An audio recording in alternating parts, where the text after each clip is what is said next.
Bismillah, Assalamualaikum warahmatullahi wabarakatuh. Alhamdulillahi wassalatu wassalamu ala rasulillah wa ala alihi wa sahbihi wa man walah, amma ba'du.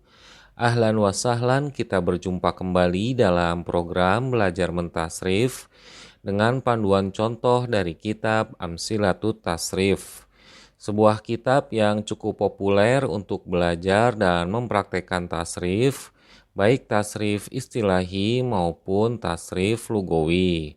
Dan bagi teman-teman yang ingin memiliki kitabnya ataupun kitab judul yang lainnya, teman-teman bisa menghubungi nomor WA melalui link yang kami sediakan di deskripsi video di bawah. Baik, mari kita mulai saja pembahasannya. Setelah pertemuan yang lalu, kita telah menyelesaikan pembahasan tasrif istilahi fi'il rubai mujarrad untuk bina sohih. Sekarang kita akan melanjutkannya dengan binanya yang kedua, yaitu bina mudhoaf. Sebagaimana yang terdapat dalam kitab Amsilatut Tasrif, bahwa pada bab fi'il rubai mujarrad ini hanya terdapat satu bab saja, dengan dua bentukan bina, yaitu bina yang pertama bina sohih, dan binanya yang kedua yaitu bina mudhoaf. Lalu, alasan kenapa fi'il rubai mujarrad ini hanya terdiri dari satu bab saja, hal ini sudah kita jelaskan juga pada pertemuan yang sebelumnya. Definisi dari fi'il rubai mujarrad itu sendiri ialah lafaz fi'il yang terdiri dari 4 huruf asal tanpa adanya huruf tambahan, di mana di antara beberapa lafaznya terkadang tersusun ataupun terbentuk dari manhut, yaitu meringkas dari beberapa kata. Namun, itu biasanya hanya terjadi pada bina sohih saja. Sedangkan pada bina mudhoaf, semua lafaznya hampir tidak ada yang terbentuk dari manhut. Kemudian, untuk susunan lafaz bina mudhoaf pada fi'il sulasi mujarrad dengan bina mudhoaf pada fi'il rubai mujarrad yang sedang kita pelajari sekarang ini memiliki beberapa perbedaan susunan, terutamanya pada susunan hurufnya yang sama. Jika pada fi'il sulasi mujarrad, huruf yang memiliki kesamaan yaitu terdapat pada huruf ain fi'il dan lam fi'ilnya yang saling berurutan, sehingga mengakibatkan huruf ain fi'ilnya diidghamkan ataupun dileburkan bersama huruf lam fi'ilnya menjadi satu huruf dengan harokat tanda tasydid. Sedangkan pada fi'il rubai mujarrad ini terdapat dua susunan huruf yang sama yang saling bergantian atau berselang-seling. Seperti huruf fa fi'ilnya yang sama dengan huruf lam fi'ilnya yang pertama, di mana kedua huruf ini sama-sama berharokat fathah. Kemudian kesamaan huruf tersebut terdapat lagi pada huruf ain fi'il dan huruf lam fi'ilnya yang kedua, yang mengakibatkan kedua huruf tadi dibatasi ataupun dihalangi oleh huruf lam pertama tadi, sehingga mengakibatkan kedua huruf yang sama kedua ini tidak dapat dilebur menjadi satu huruf saja, dikarenakan terhalanginya oleh satu huruf lain yang berbeda yang berada di posisi lam fi'il pertama. Contohnya seperti yang kita lihat di layar dengan lafaz fi'il madi zalzala. Pada lafaz ini tidak terjadi peleburan pada huruf yang memiliki kesamaan, dikarenakan terhalanginya antara huruf tersebut dengan huruf yang lainnya. Kemudian untuk pembentukan setiap sigot pada bina mudhoaf ini Bisa dikatakan semuanya sama dengan pembentukan sigot pada bina sohih pertemuan sebelumnya. Yakni, setiap pembentukan sigotnya tidak ada yang terjadi proses i'lal. Walaupun dalam susunan hurufnya tersebut terdapat huruf ilatnya ataupun juga terdapat huruf hamzah. Pada lafaz-lafaz yang seperti itu tetap dihukuminya sebagai bina sohih. Alasannya, karena huruf yang ada pada lafaz fi'il itu minimalnya haruslah terdiri dari 3 huruf sohih jika ingin dihukuminya sebagai bina sohih. Dan pada bab fi'il rubai ini terdiri dari 4 huruf asli, yang dimana yang huruf sohihnya terdapat 3 huruf, sedangkan huruf ilatnya hanya ada 1. Sehingga dengan demikian, kriteria untuk dihukumi sebagai bina sohih tetap terpenuhi, walaupun ada 1 huruf ilat di lafaz fi'il tersebut. Seperti contoh lafaz fi'il yang kita lihat di layar, hauqola. Pada lafaz fi'il ini terdapat huruf ilat wawu yang berada di posisi ain fi'ilnya.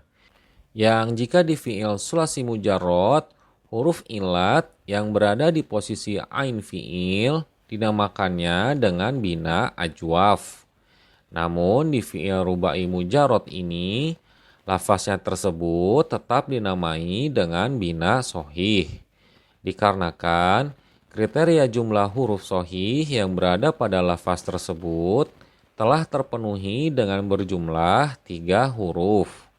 Sehingga nanti dalam pembentukan setiap sigotnya tidak terjadi proses i'lal. Sebagaimana yang berlaku pada pembentukan sigot sohih. Sekarang bagaimana jika dalam fi'il rubai mujarrad tersebut terdapat 2 huruf ilat seperti lafaz fi'il madi dari bina mudha'af dengan lafaz waswasa yang insya Allah akan kita praktekkan sebentar lagi tasrif istilahinya. Pembentukan sigotnya tetaplah seperti bina sohih tanpa adanya proses i'lal. Dikarenakan huruf ilat yang berada di awal lafaz dianggap sebagai huruf yang sohih. Sebagaimana yang juga terjadi pada bina misal pada fi'il sulasi mujarrad.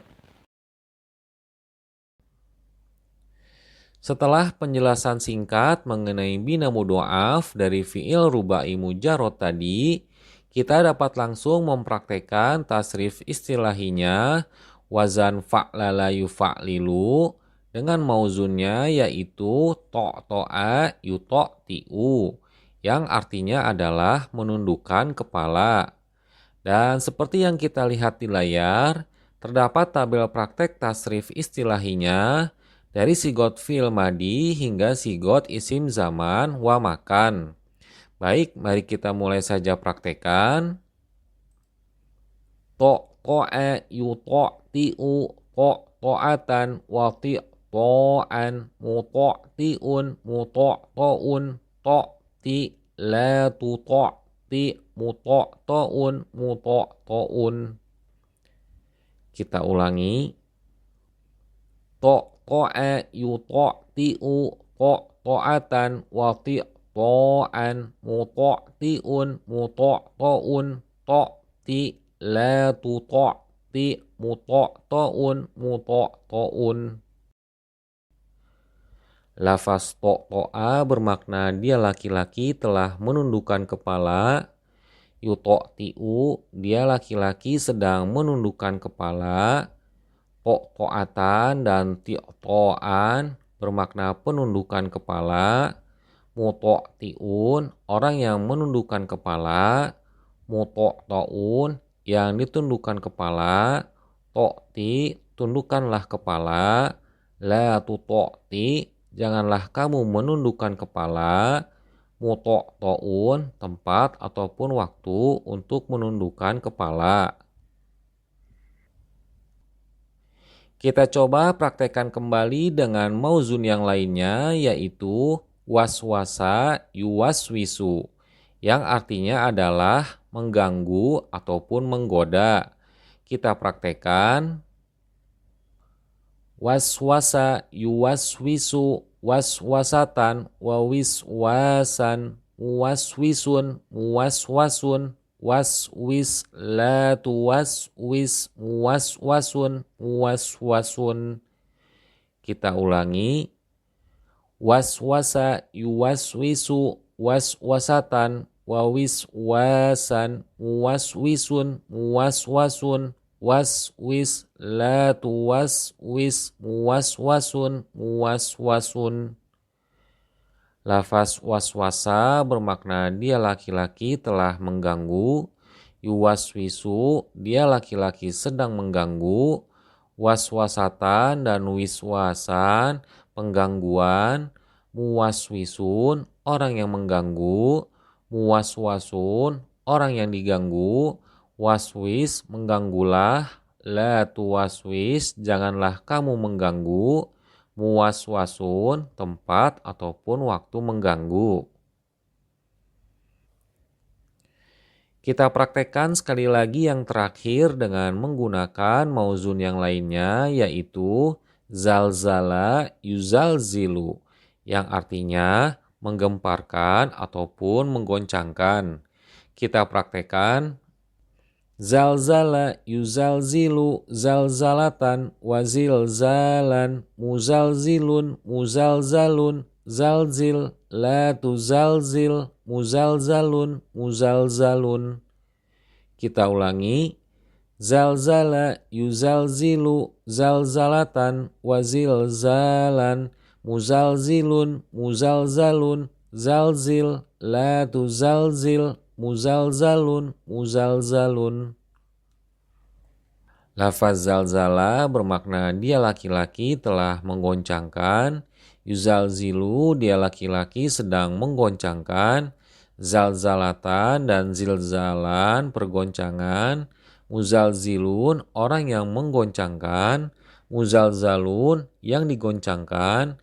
Zalzil bergoncanglah. La tuzalzil janganlah kamu menggoncangkan. Muzalzalun tempat ataupun waktu menggoncangkan.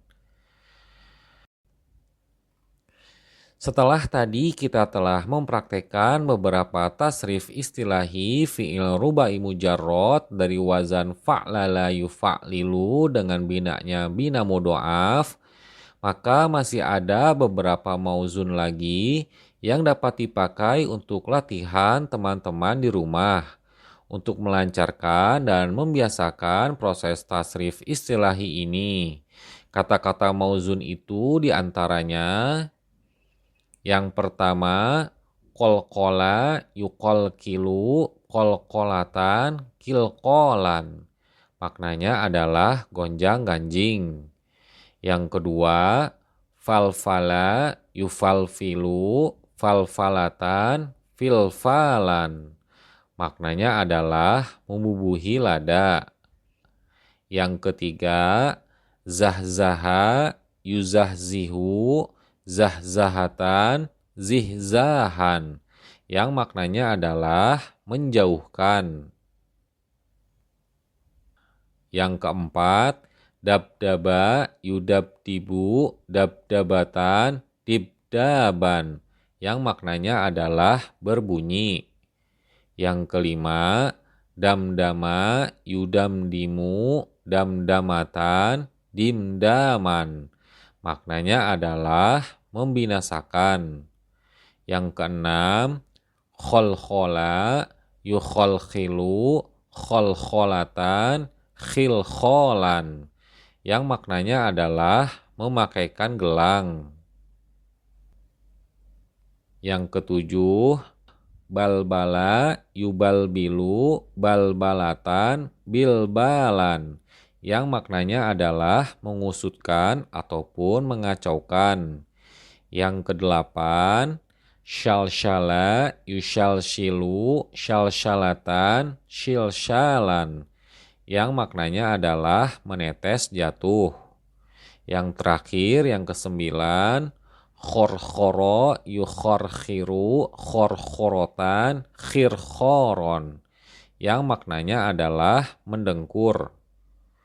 Bismillah, dengan sering melazimkan latihan tasrif istilahi ini, teman-teman insya Allah akan mendapatkan banyak faedah untuk lebih cepat menguasai bahasa Arab.